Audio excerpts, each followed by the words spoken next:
এই ভালুকটা কুকুরকে ফাঁকি দিয়ে কুকুরের ঘর থেকে মাছ চুরি করতে শুরু করে দেয়, কিন্তু তখনই উপর থেকে পেঙ্গুইন তার নাকের মধ্যে মরিচের গোড়া ছিটিয়ে দেয়, যার কারণে তার হাঁচি চলে আসলে ভালুকটা কুকুরের ভয়ে বাইরে গিয়ে হাঁচি মেরে দেয়। এরপর সে আবারও চুরি করতে আসলে পেঙ্গুইনটা তার পায়ের নিচে স্কেটবোর্ড লাগিয়ে দেয়, যার কারণে কুকুরটার ঘুম ভেঙে গেলে সে কুকুরটাকে গান শুনিয়ে ঘুম পাড়িয়ে আবারও মাছ চুরি করতে শুরু করে দেয়। কিন্তু তখনই পেঙ্গুইনটা তার পায়ে রশি বেঁধে দিয়ে কুকুরের মুখের মধ্যে একটা বম ঢুকিয়ে দেয়,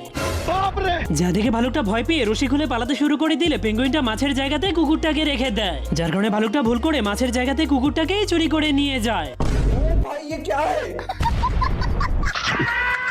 যার কারণে ভালুকটা আবারও গান শুনিয়ে কুকুরটাকে ঘুম পাড়িয়ে দিয়ে আবারও চুরি করতে চলে যায়। কিন্তু তখনই পেঙ্গুইনটা কুকুরটাকে ঘুম থেকে জাগানোর জন্য তার মাথার উপরে বড় একটা লোহা ফেলতে শুরু করে, এই জন্য ভালুকটা নিজের মাথা দিয়ে কুকুরটাকে বাঁচিয়ে নেয়, যার কারণে পেঙ্গুইনটা হার মেনে নিয়ে বড় একটা বস্তায় করে ভালুকটাকে কিছু একটা দিয়ে দেয়, যার কারণে ভালুকটা সেগুলোকে মাছ মনে করে